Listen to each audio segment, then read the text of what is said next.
चाहिए कि ये सरकार जो कानून लेकर आ रही है इससे जनता का कितना नुकसान होगा। लेकिन एक ऐसी मीडिया बैठी हुई है जो पूछती है साहब आप आम चूस कर खाते हैं या काट कर खाते हैं। एक ऐसी मीडिया बैठी हुई है जो पूछती है साहब आप कौन सा टॉनिक पीते हैं कि थकते ही नहीं है, कौन सा काम करते हैं। दूसरी तरफ वो मीडिया थी जो सरकार के आंखों में आंखें डालकर जनता के लिए सवाल पूछती थी। तो इस देश के लोगों, पकड़ियार के लोगों, पकड़ियार के व्यापारियों, मैं आपको बताना चाहूंगा कि 2014 से लेकर के 2024 तक आप आंकड़ों को उठाकर देखिए तो 154 पत्रकारों को इस सरकार ने जेल में भेजने का काम किया है।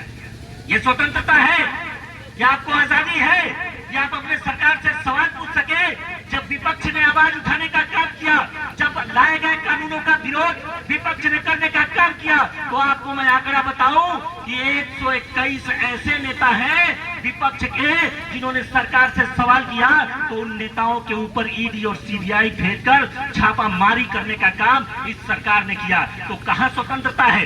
स्वतंत्रता है, स्वतंत्रता भारतीय जनता पार्टी के उन कार्यकर्ताओं को है, भारतीय जनता पार्टी के उन नेताओं को है जो एक बहन का बलात्कार करते हैं तो पुलिस उनके खिलाफ मुकदमा भी दर्ज नहीं करती है। बनारस में 8-8, 10-10 लोग मिलकर, 25 लोग मिलकर एक दलित बेटी के साथ बलात्कार करते हैं तो सरकार उनके घरों पर बुलडोजर चलाने का काम नहीं करती। लेकिन एक गरीब अगर जमीन पर झोपड़ी बनाया हुआ है, अगर मकान बनाया हुआ है तो उसके घर को अवैध बताकर उस गरीब के घर पर बुलडोजर चलाने का काम ये सरकार करती है। जो ये है भारतीय जनता पार्टी की स्वतंत्रता।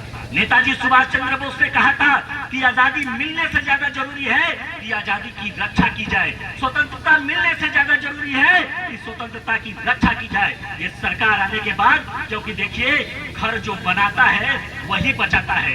अंग्रेजों से लड़के कांग्रेस ने इस संविधान को बनाया था, एक ऐसा घर जहां लोगों को समानता मिल सके, स्वतंत्रता मिल सके। और ये लोग अंग्रेजों की मुखबिरी करके अंग्रेजों के साथ कदम से कदम मिलाकर देश के क्रांतिकारियों को जेल में भिजवाने का काम करते थे। आज सत्ता इनके हाथ में आई है तो चंद उद्योगपतियों के लिए ये कानून बनाते हैं और इस देश के गरीब मजदूरों को जहन्नम में ढकेलने का काम करते हैं।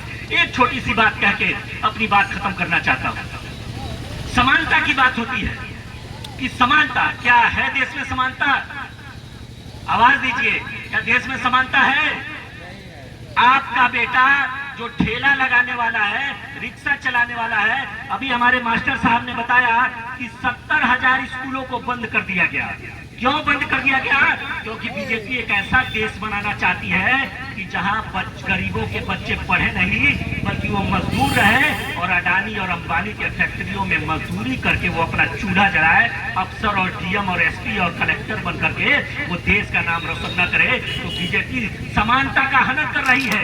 यही मनीषा वाल्मीकि के साथ बलात्कार होता है, उसकी हत्या हो जाती है और इसकी यही प्रशासन आनंद फानंद में उसकी लाश को फूंकने का काम करती है और प्रियंका गांधी जी, राहुल गांधी जी वहां लड़ाई लड़ने का काम करते हैं। तो जब इस देश में स्वतंत्रता का, समानता का और धार्मिक सौहार्द का हनन होगा तो बाबा साहब भीमराव अम्बेडकर ने जो संविधान बनाया है उस संविधान की रक्षा के लिए आपका बेटा राहुल गांधी जी अपना जान की बाजी लगाकर आपके साथ लड़ने के लिए तैयार है। बहुत बहुत धन्यवाद। है बहुत अंधियारा, अब सूरज निकलना चाहिए। जैसे भी हो ये मौसम बदलना चाहिए और भेड़ियों के झुंड में अगर फंस जाए कोई हिरण तो हर कांग्रेसी के हाथ से पत्थर उछलना चाहिए, पत्थर उछलना चाहिए। जय हिंद, जय भारत, जय कांग्रेस।